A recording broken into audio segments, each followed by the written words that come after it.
আমি এখন আপনাদেরকে আমার ছাদে কি কি সবজি করেছি এগুলো একটু দেখাবো। দেখালে ভালো লাগে আমার, সবাই দেখবেন। এই যে বিন করেছি, এই যে এরকমভাবে হয়েছে বিন, এই যে দেখতে পাচ্ছেন নিশ্চয়ই, এইভাবে বিন হয়েছে। এই যে এত এত বিন হয়েছে। লাল শাক করেছিলাম, ওইগুলো তো শেষ হয়ে গেছে, এই কটা রেখেছি বীজের জন্য। এগুলো পাকলে তারপরে বিচিগুলো তুলে রাখবো আর কি, ওইগুলো রেখে দিয়েছি। আর এখানে টমেটো লাগিয়েছিলাম ছোট একটা গামলার মধ্যে যে এই যে ছোটো গামলাটার মধ্যে, ফাটা একটা গামলা, এটার মধ্যে লাগিয়েছি। এই যে টমেটো ধরতে শুরু করে দিয়েছে। আর এই যে এইটা তো একেবারেই ছোট জিনিস, এই যে জলের বোতল, যে 5 লিটারের বোতল, ওইটার মধ্যে এই যে টমেটো ধরছে। আচ্ছা ঠিক আছে, এখন আমি ওই দিকে দেখাই, আমার অন্য গাছে কি হয়েছে দেখাই।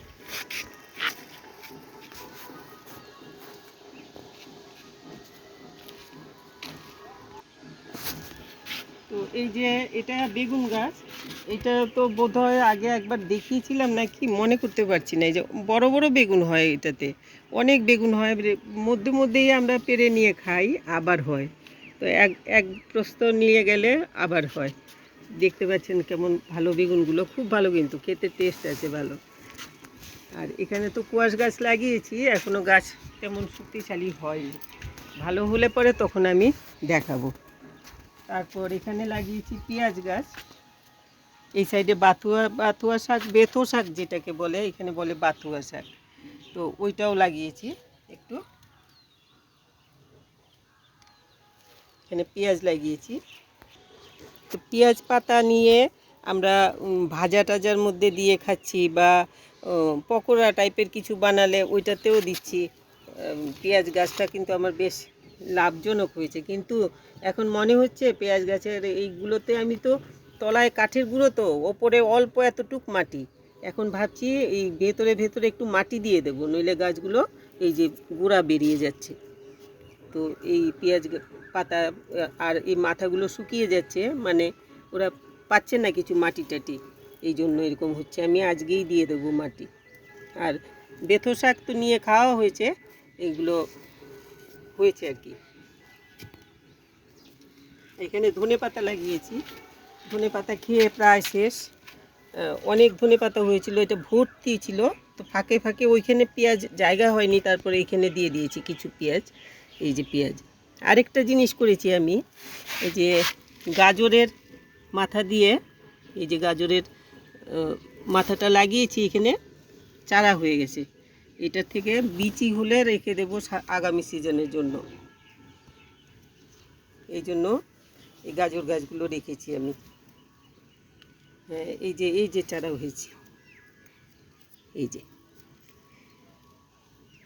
এটাও দেখতে ধনে পাতার মতো লাগছে, কিন্তু ধনে পাতা না, কিন্তু এটা গাজর গাছ। এই যে গাজরের মাথাটা কেটে বসিয়ে রেখেছি, তো গাছ হয়ে গেছে। আর এইগুলো হলো ফরাস গাছটা কী হয়েছে, অনেক ফরাস খেয়েছি, খুব যথেষ্ট পরিমাণে ধরেছে। আর ফরাসটা একটা কি, একবার এক প্রস্থ 2 প্রস্থ হয়ে তারপরে বেশি অনেক সময় লাগে আবার হতে। তো এখন এক্ষুনি দেখতে পাচ্ছি না বিশেষ, একটা দুটো আছে, ওই যে ভেতরে আছে, ওই যে ভেতরে আবার হচ্ছে। তো ফরাসটা খাওয়া হয়েছে অনেক, ভাজা টাজা খেয়েছি অনেক ফরাস। তারপর হলো এখানে ক্যাপসিকাম লাগিয়েছিলাম, এখন ক্যাপসিকামটা এই যে দেখুন, এই একটা হয়েছে ভালো, এই একটা ভালো হচ্ছে, আর এইগুলো এখনও ছোট রয়েছে। তারপর এই যে গাছ কতটুক, 1 বিঘা গাছ, এটাতে কিন্তু এতখানি বড় ক্যাপসিকামটা হয়েছে। তারপর এইটাতে হচ্ছে, এই যে এটা, এই যে ভেতরে, এই যে দেখতে পাচ্ছেন নিশ্চয়ই, পাতা সরিয়ে দেখিয়ে দিচ্ছি, এগুলো আমার ক্যাপসিকাম। এই ক্যাপসিকামগুলো গতবার সিমলা মির্চ লাগিয়েছিলাম, যথেষ্ট খাওয়া হয়েছে সিমলা মির্চ। এবার সিমলা মির্চের চারা পাইনি বা বিচিও আমি জোগাড় করতে পারিনি, আমার বিচিগুলো নষ্ট হয়ে গেছে। তো এই ক্যাপসিকাম লাগিয়েছি, এটাও ওইভাবেই লাগিয়েছি, যেমন করে তলায় কাঠের গুঁড়ো, তার উপরে অল্প এতটুকু মাটি আর সাথে একটুখানি শুকনো গোবর দিয়ে বসিয়ে দিয়েছি, এইটাতেই হচ্ছে। তো এইরকম করেই করেছি। আর সাথে ওই শশা গাছটাও দেখাচ্ছি।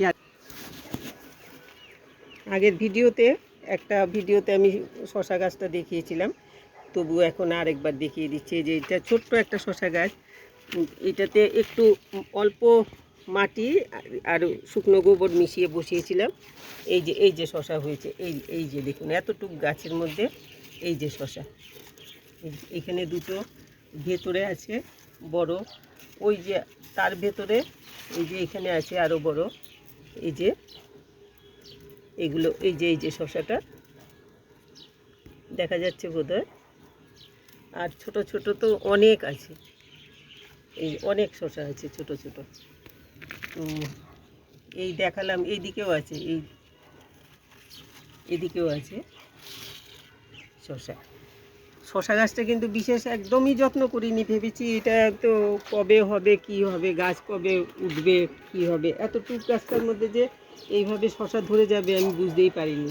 আর লাগিয়েছিলাম মেথিটা আমার কিছুটা নষ্ট হয়েছে, তাও এখনও আছে, ওইটাও দেখিয়ে দিই। মেথি শাক, এই ঝুড়ির মধ্যে মেথি শাক লাগিয়েছি। তো মেথি শাকটা এই ঝুড়ির মধ্যেই হয়েছে আর কি। আর একটু ভালো হয়েছিল, আমার মাটিটাতে বোধহয় অ্যাসিডিক মাটি খুব সম্ভব, যার জন্য মেথি শাকটা ভালো হয় না। অন্য তো যা কিছু লাগাচ্ছি সবই খুব ভালো হচ্ছে। আর মেথি শাক একটুখানি শক্তি কম হচ্ছে। তো আমার বাগান দেখালাম, সবজি বাগান, আপনারা সবজি করুন। টমেটো নিচে আমার হয়েছে, কিন্তু নিচে টমেটো বেশ এত বড় বড় হয়েছে টমেটো, যেগুলো নাকি লোকাল টমেটো থাকে, যে অরিজিনাল টমেটো যেগুলো আর কি গোল সাইজের, একটু ব্যাকা ট্যাকা থাকে, ওই টমেটোগুলো বড় সাইজের আমার নিচে হয়েছে। তো নিচে আর এখন যাচ্ছি না, এইখানে হয়েছে যেগুলো বাজার থেকে আসে, ওইগুলোর বিচির থেকেই চারা হয়েছে, ওই চারাই লাগিয়েছি। তো এইগুলো এরকম হয়েছে, ওই রকম টমেটোই হচ্ছে। আপনারা করুন। শীতের ফসল বিশেষ কিছু পরিশ্রম লাগে না, লাগালেই হয়ে যায়। আর নিজেদের তৈরি ফসল, এগুলোর মধ্যে কোনো রকম ওষুধপত্র কিছু নেই। আমরা অর্গানিকভাবে করে যখন এতটুকু করতে পারি, আমাদের বাজার থেকে একদিন বাজারের জিনিস না আনলেও উপর থেকে এই টুকটাক তুলে নিয়ে আমাদের একদিনের রান্না হয়ে যায়, খাওয়া হয়ে যায় সবার। তো আপনাদের যদি ভালো লাগে আমার বাগান দেখে, আপনারাও করুন এরকমভাবে। আর যারা করেন আপনাদের ভালো লাগলো কি না, কেমন লাগলো একটুখানি লিখে দেবেন, কমেন্ট করে দেবেন একটু। আর একটু লাইক শেয়ার করবেন, সাবস্ক্রাইব করবেন। সবাই ভালো থাকবেন।